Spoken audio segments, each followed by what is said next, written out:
Another episode of the Conversation Lab, and yet another intriguing topic.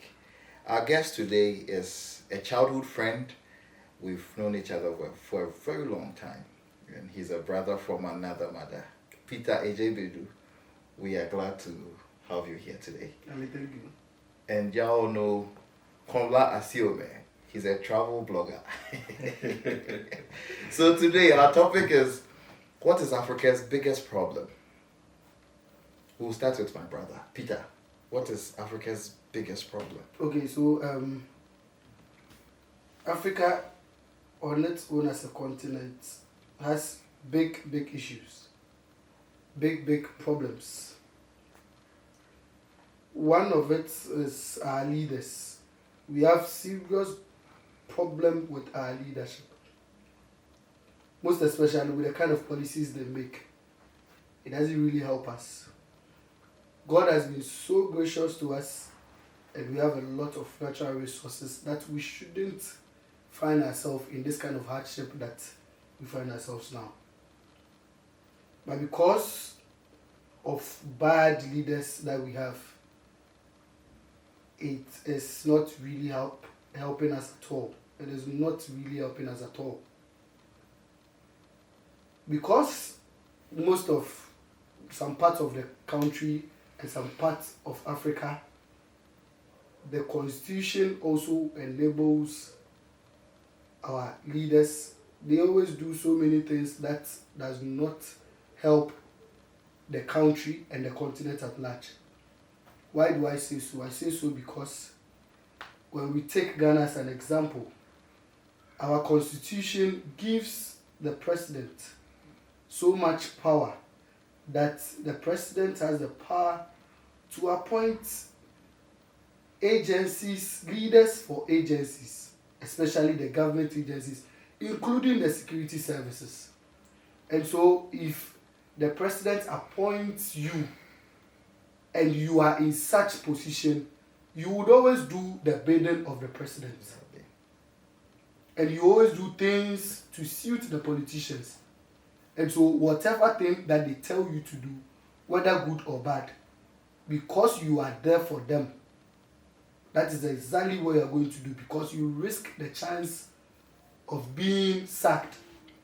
There has been so many instances where people have been sacked because they are not doing the biddings of whoever pleased them there. And it is not helping us. Policies are being implemented that is not helping the world, or that is not even helping Africa. Typical example, when we look at Ghana, we have so much. We have gold, we have bauxite, we have diamonds, we have forest. But they are creating an avenue for family and friends. Create, loot and share. And so if you are not one of them, you don't enjoy. So we find ourselves in so much poverty. And they are always enriching themselves. And I always say this, the rich will always be rich because they are the ones that find themselves in such positions. Now, another thing I would want to talk about is our mentality as Africans. Because we don't have positive mentality, because the politicians do whatever they do, and the constitution has given them the chance, our mentality is also geared to that fact that whatever they do, we stand in that status quo. That is how it is. That's how it's supposed to be. That is how it's supposed to be. But you see, when we have a change of mentality, it helps us in driving away such bad leaders. Because if you have a positive mentality, you say, no, whatever is happening, it is not right. We come together as youth and we try and do the right thing and push them out. And so because we don't have good mentalities, some people can just defend the hardship that we are being put through. People who don't even have a source of livelihood. People who cannot even feed themselves and their families. 3 square meals a day would come and be supporting this. You see youths hanging flags and whatever in the name of politics. But these people don't have food to eat. These people don't have jobs. And yet, they defend this kind of things because of our low mentality. personally, I see no reason why we should be doing their biddings. The resources, we have a share in the national cake. And so no matter the policies and the power they have. Kenya, for example, the youth took it upon themselves. They embarked on demonstrations. And we are seeing what is happening in Kenya now. Policies are being withdrawn. A lot of things are going on that is impacting Kenya positively. If we have good leaderships in this country, typical example again is Rwanda. Rwanda went through series of wars, but now Rwanda is counted as one of the best in Africa. No matter what, if we have good and positive mentality, whatever we do, we will move forward. I believe we are getting this. Yeah. So we should have positive mentalities in doing things. You pass through the towns of Ghana, people would clear choked gutters and leave the sand and the rubbish by the gutter that they distilled.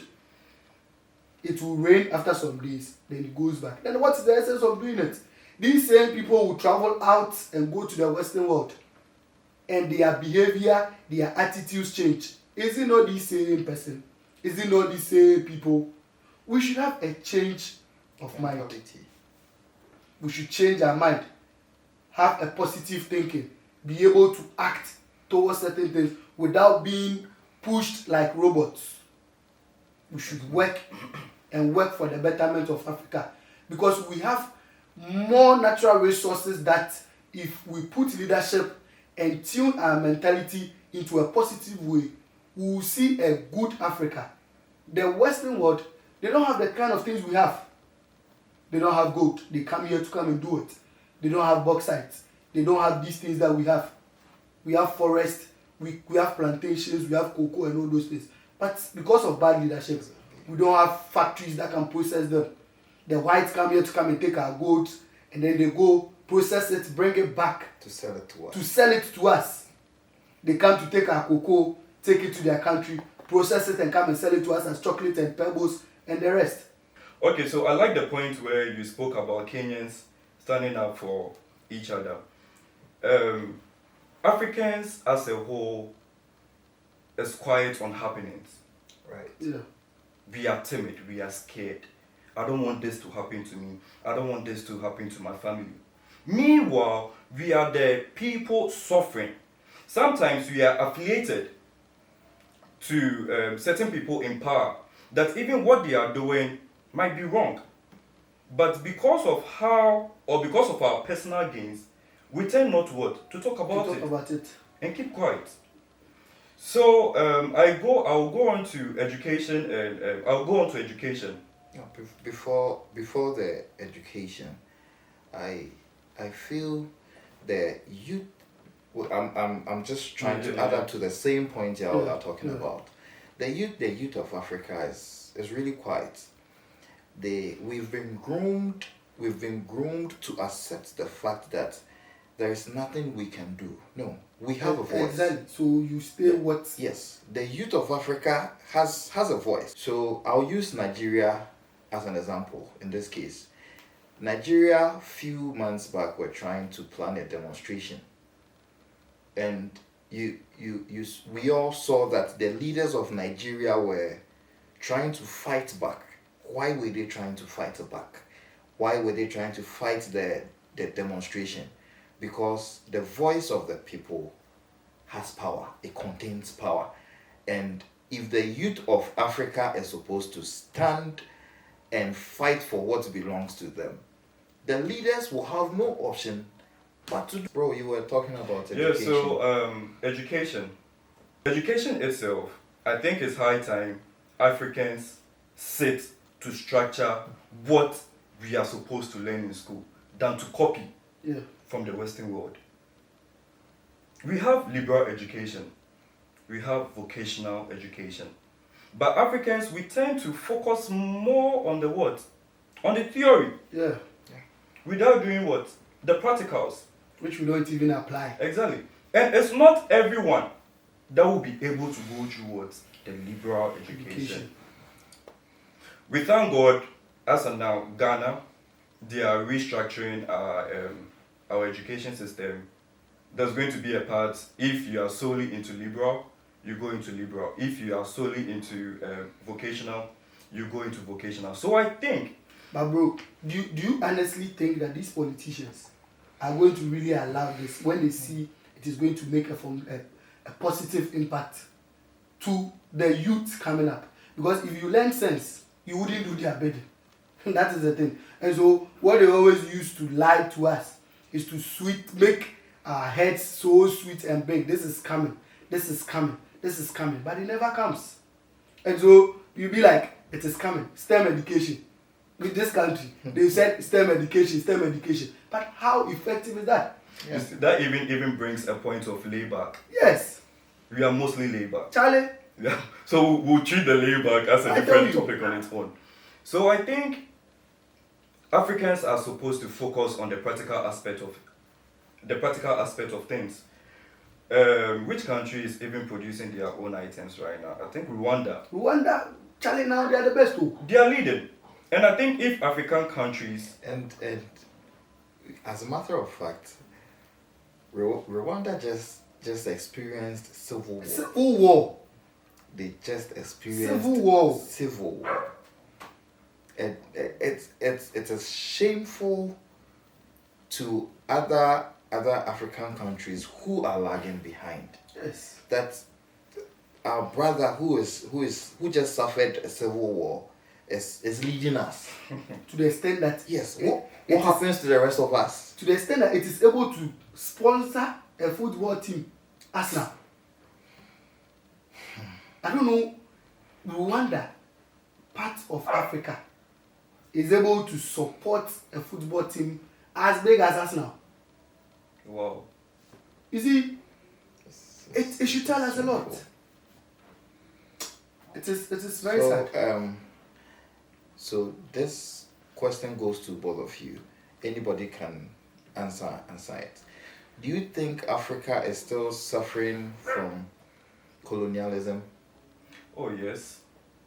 Even among us, if I have it, and you need a part of what I have, you have to work for it. Exactly. You will suffer. I'll let you suffer before I'll give you what I have. I can't just spoon feed you just like that. So we are still practicing that. You see, Africa is still experiencing colonialism. Let's look at Libya. Why did they kill Gaddafi? Because Gaddafi was fighting against their policies, the whites. Gaddafi was helping Libyans. But because he was fighting against them, they've used ways and means to take that man off. Look at this country, where because of our bad leaders, we end up going to the whites. When we go to them, they determine what we should do in our country. Employ these people. Don't employ within this period. Don't use this amount of this. Don't use that. It is like they are dictating what we should do. So we think or we say we are independent countries, but we are not. We go to them for loans. And they determine what they want us to do. So are you independent? What we are supposed to do with the loan, what we are supposed to do before we get the loan. If you give me money, what I use it for? Is that your business? Yours is that I'm done paying it. I think it is more of neo-colonialism than colonialism. It only makes sense because neo-colonialism is derived from colonialism. Good. Africa as a whole is suffering from a rampant loot of our natural resources. Our natural resources has become an enemy to us because it's because of the resources that these people are doing what they are doing. Yes. To us. Yes. And our leaders who are supposed to be in our forefront and help us fight these people are doing their biddings. So the outside multinationals, they are trying to mold us into a certain stereotypes so that they would be able to control us. One, control our mentality. control whatever thing we do in our country indirectly and through our leaders, which doesn't make sense. It doesn't. Yeah, I also talk about tribalism. Tribalism is one of Africa's biggest problem. In the sense whereby, let's say, in a scenario, I have a company. I will tend to bring my people in, even if they are not capable. Yeah. Because I want it to what? I want my family alone Who you know. to enjoy. But in the Western world, they don't do this. They look at what? Your capabilities, your skills. That is what they base on Who is fit? to employ. Yeah. So tribalism itself, I would say, is what? It's a factor to Africa's biggest problem. Tribalism and then nepotism. Nepotism. Nepotism. Yeah. Tribalism. I'll take Ghana as an example. Tribalism is a very big problem to Ghana. I am in Ghana, so that is what That's what I you are know. used to. Yes. Because our political parties are divided into the Ashantis, or let's say the Akans, against the Ewas and the Northerners and what have you. If you are not from my hometown, if you are not from my clan, if you are not an Akan, if you are not an Ewe, if you are not a Northerner, I am not voting for you. It's high time Africa or Ghana stops thinking like that. If I am voting for somebody, I am voting for the person because I know that The person is capable. yes, if this person comes into power, this person is capable of developing the country for everybody in the country to benefit, and not a small group of people. So when we do away with this primitive way of thinking, in this case tribalism, then we will be able to move forward as a country. Because I believe, I don't know about you, but then I believe that this is also a setback for Africa, or for Ghana, to be specific. Because last time I watched a video, and there was this woman that was saying that I won't mention the political party, but then I know most of you would know. She was like, as for this party there, I'm not mentioning the party, if they put a goat's picture on the ballot sheet, I am voting for them. How can a normal human being think like this? How can a goat develop a country? We vote for party colors rather than policies. Yes. What they can do. We vote for party colors rather than the policies the person And competency. Charlie, and it's so sad. And I'm not saying that that particular political party is not good. It was just an example. Oh yeah, Yes. definitely. And you see, it is happening. People vote for party colors. Personal gains. They don't even listen to the person's policy. But once the person is here, that is all. There are some places in this country called Ghana. And that is why I would love to watch this Lewis movie, A Country Called Ghana. Country called Ghana. You see, people will just look at where the person is, the party he is affiliated to, and then they'll vote. They will not strategize and listen to your policies, analyze it and see if this person is voted into power and implements that policies, I would be saved from my poverty. But they are not looking into that. And one thing I want to talk about is greed and corruption. Yeah. Greed and corruption in this country. It is becoming a norm. Corruption. It's becoming a norm. And I always say that the caliber of youths that are coming, they will be worse than the current of old men. Yeah, if that are leading us. my predecessors are doing it, who am I to come Honestly and change speaking. it? I'll also get into it. And it is so sad. Greed and corruption. Someone would always want to use both hands to gather state resources. Both hands and their stone. Both hands and stomach. Gather state resources without thinking that, hey, this thing that I'm doing, I have families, I have children, I have generations that are going to come. But because of what they want today, they will not think about it. And one thing is how people would walk from their homes to their offices. Like you walk from your house to your office, going to just do like corruption. I remember somewhere last week, I was driving through town. The police just stopped me. I should stop. Why? Why did I do U-turn? I was like, why I didn't do any U-turn? He said I did U-turn. I said I didn't do any U-turn. Then he's like, where's your license? And I told him that I don't have my license here. Why am I driving without license? I was like, I have 48 hours to produce my license. He was like, then I should park my car. I said, you cannot impound my car. And that is what one of the problems we face in this country. The youth and the citizenry don't even know the law. We don't know the law.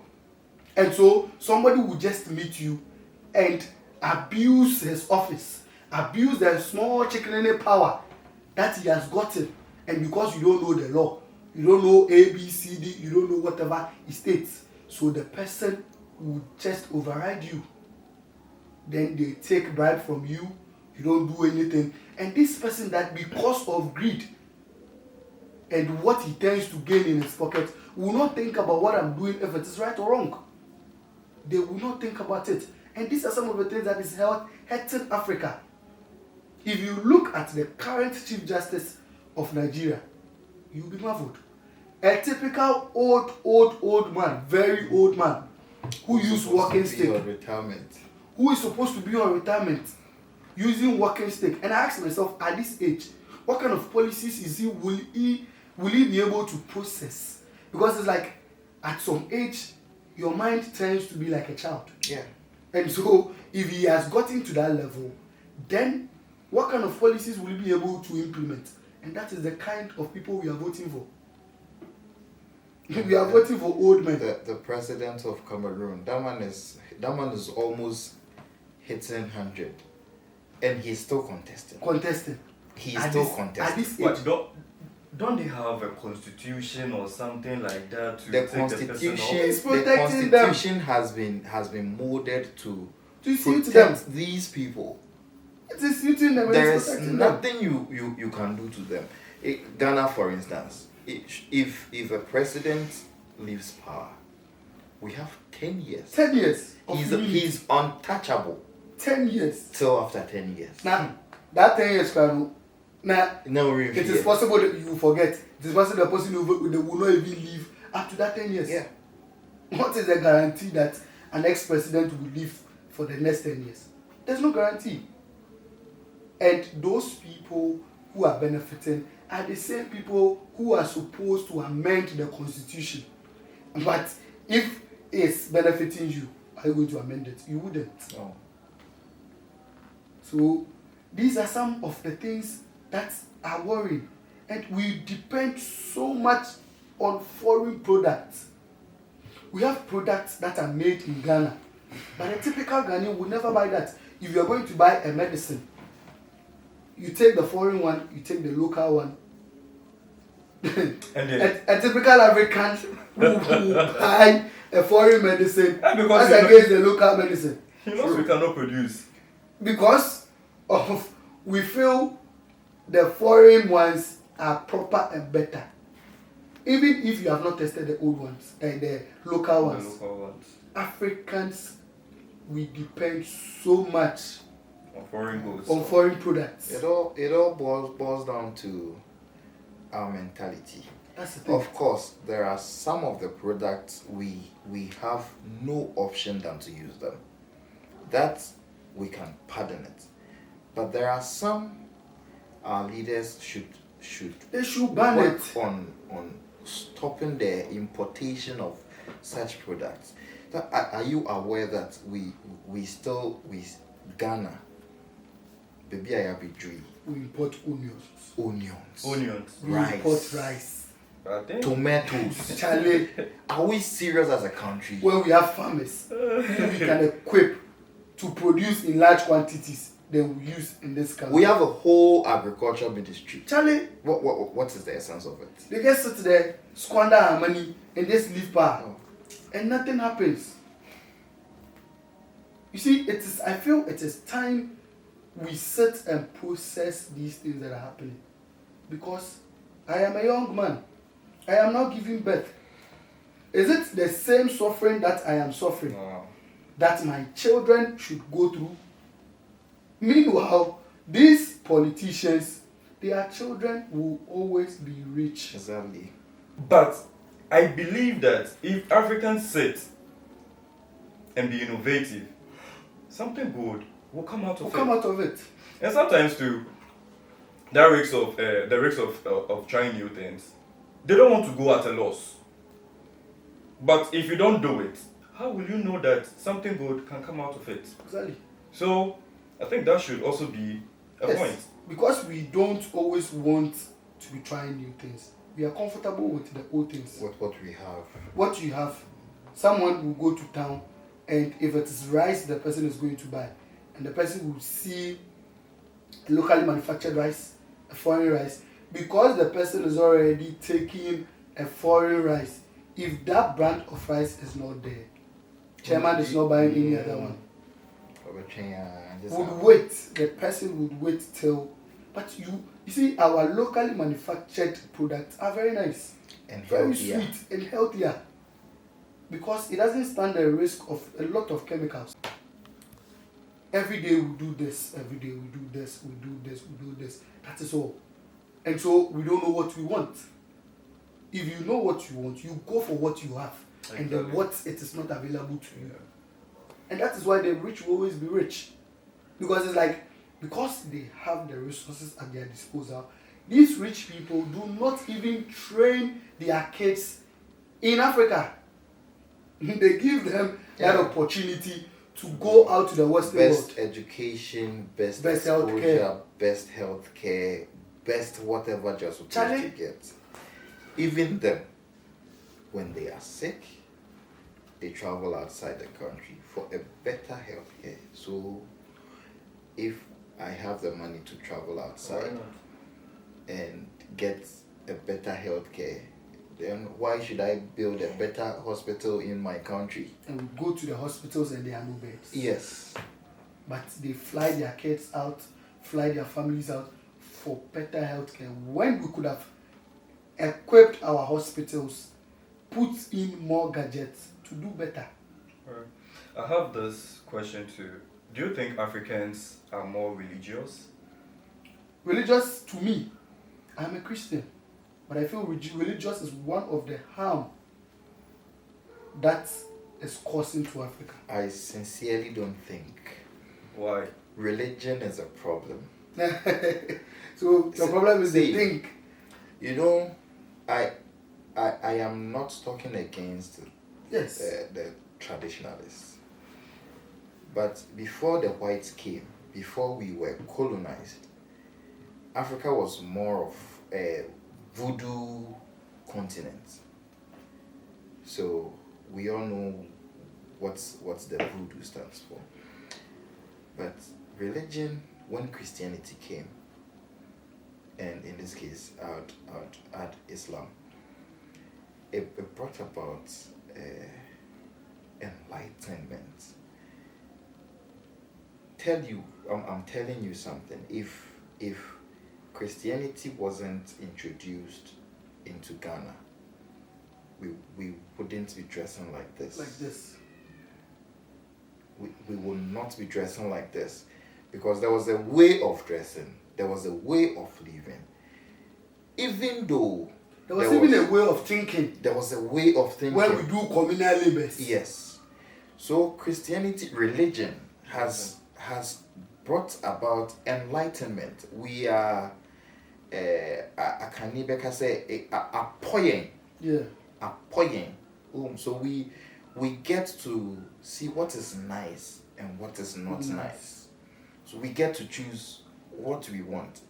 Even the traditionalists now, don't dress like the way they You used to, because there's a certain introduction that has brought about the enlightenment. So you don't have any option than to dress like them.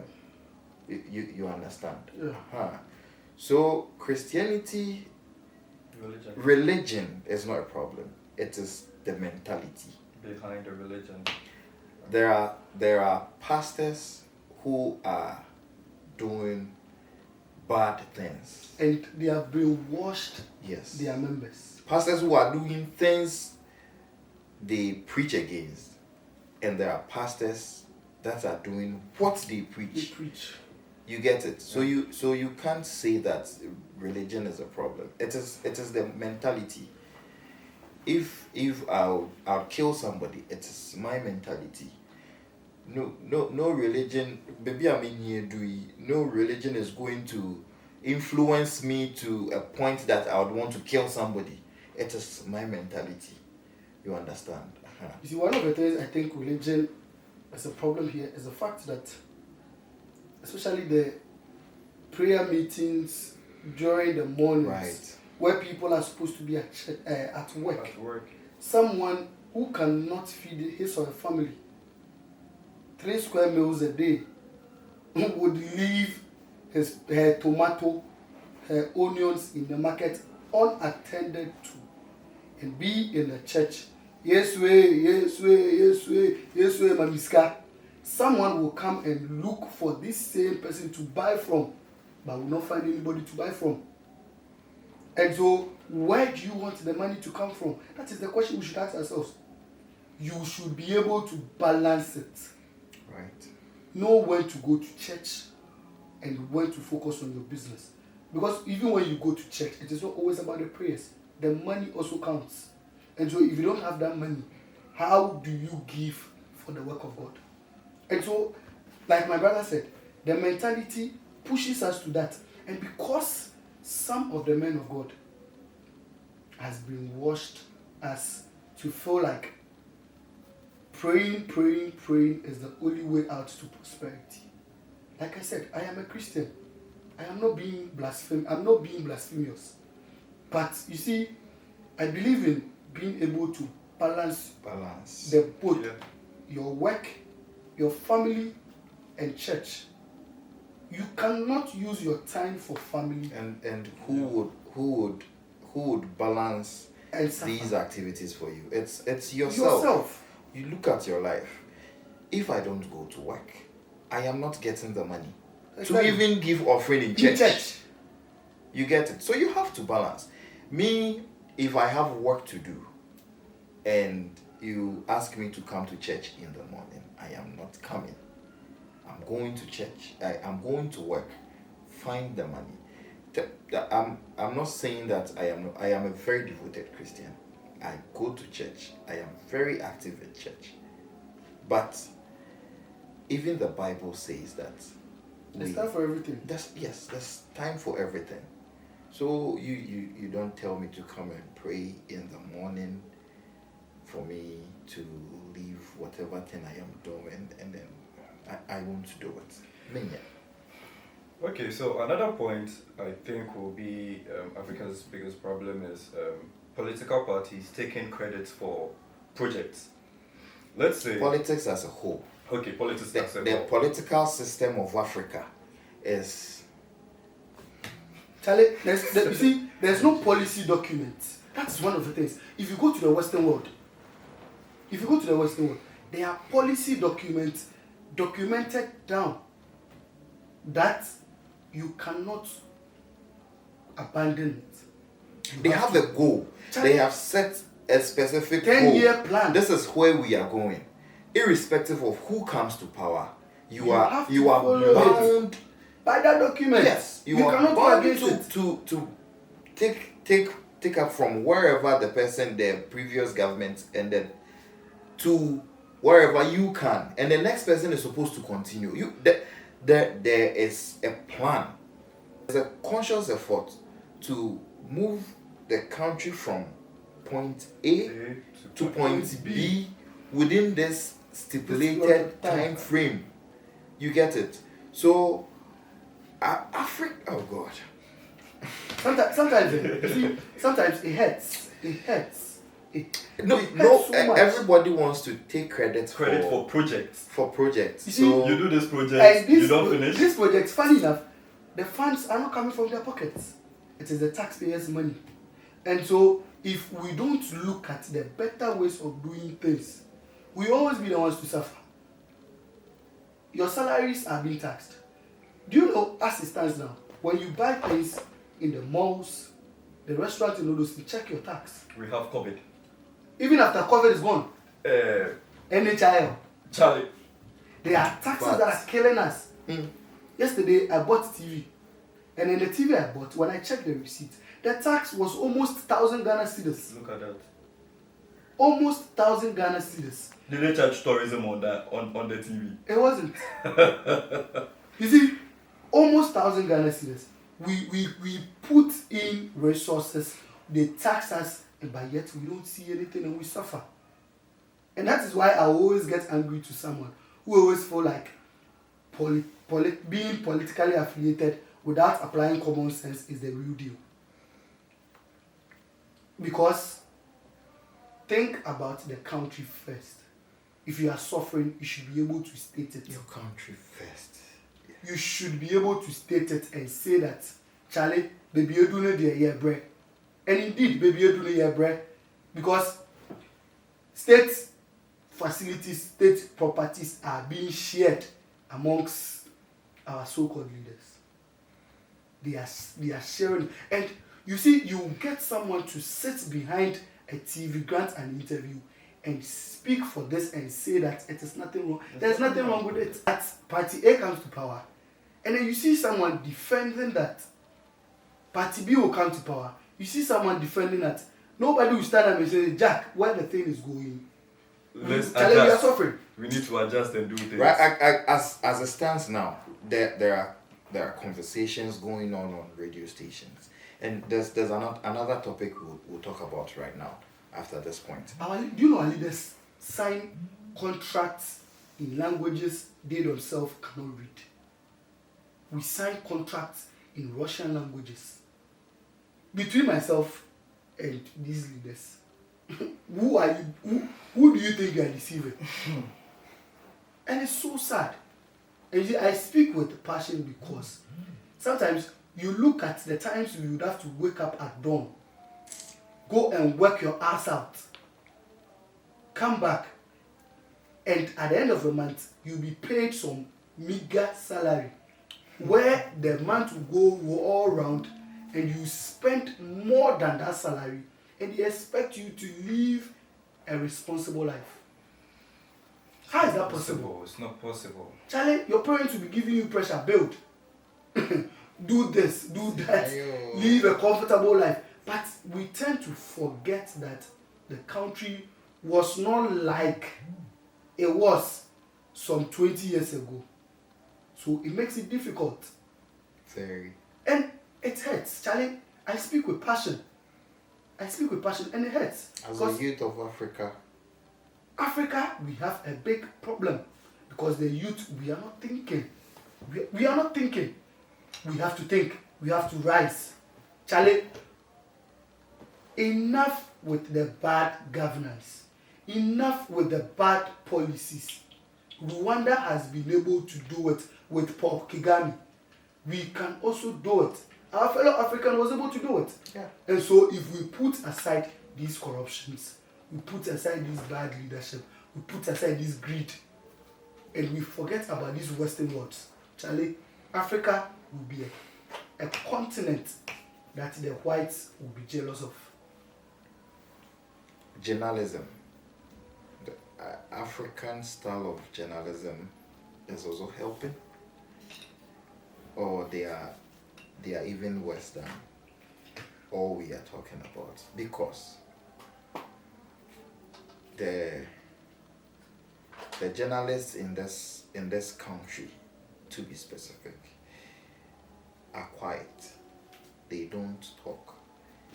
They are trained professionals who are supposed to call out our leaders. They have a louder voice than us.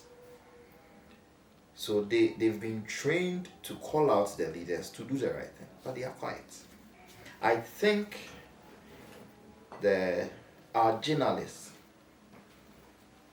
are also at fault here.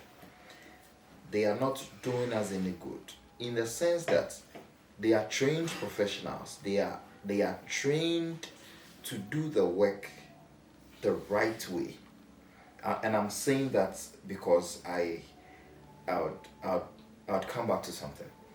They are trained professionals to call out our leaders in the right way, to do the right thing, but they are quiet. And then when somebody like Trini Jonas, not saying I support what he's doing, I support what he is doing, but how he's doing it. He's going about it. Yes.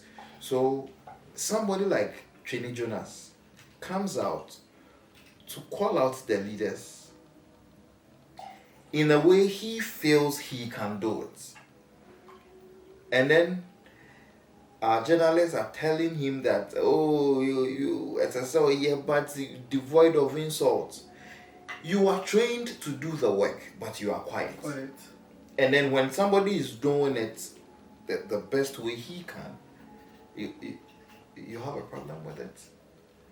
It doesn't make sense. And Ghana, there are radio stations, TV stations, which are established to do the biddings of various political parties. There are radio stations that belongs to these politicians. So how do you call out the wrongdoings of such political There are journalists who boldly yes hit their chest. I belong to this person. They are say supposed they to be belong referees. to this particular parties and they bear party cards. So how then would you not be unbiased? How? But you see, if you are a trained journalist, you should be able to stand firm and do what you are trained to do. But unfortunately, in this part of the continent, It doesn't work that way. stomach journalism. Oh, gosh. You see a journalist holding the back of a politician just because of what he or she eats. And it boils down to the poverty. Poverty. These so-called journalists who are trained, I wouldn't even say so-called journalists, these journalists, because they are journalists, these journalists who are trained to be able to stand up and they have the voices to speak are the ones doing the biddings of the politicians. Yeah. They are employers. You see, they are their employees, not their employers. They are their employees.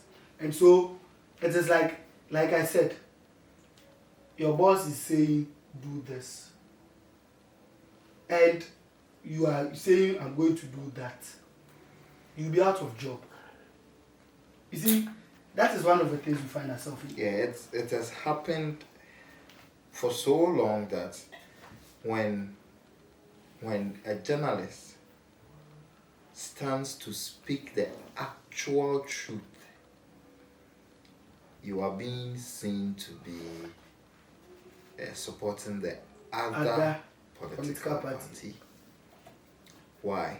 Because the citizens are not used to This kind of this. journalism. Yes. We are used to the stomach journalists who use their stomach to talk. So the points are so many. It can go on and on and on and Yes. on and on and on. We And can on. go on and on and on without finishing, but we wouldn't want to take much of your time. Maybe there would be another episode to continue This our discussion. discussion. Yes, but then we would like to end here. We'll thank you all so much for being with us, and we like how you supported our first episode. Thank you guys so much. There's something I want to share with you guys. This is coconut juice by Kubeland. This is produced by a friend maybe one day we would have him here on the show. We are having the mindset of using or patronizing our own Locally yes, manufactured exactly. products. That's exactly what we spoke about. So this is Kube Juice by Kube Land. You can, if you want some, it's very nice. I promise you, you won't regret it when you get it. I have so many in my fridge right now. You can contact 050 3240 725. 050 3240 725. You can contact him, and wherever you are, they'll bring it to you. Thank you so much, Kubelan. This is the Conversation Lab. Thank you for your support and thank you for being with us. See you in our next episode. Bye.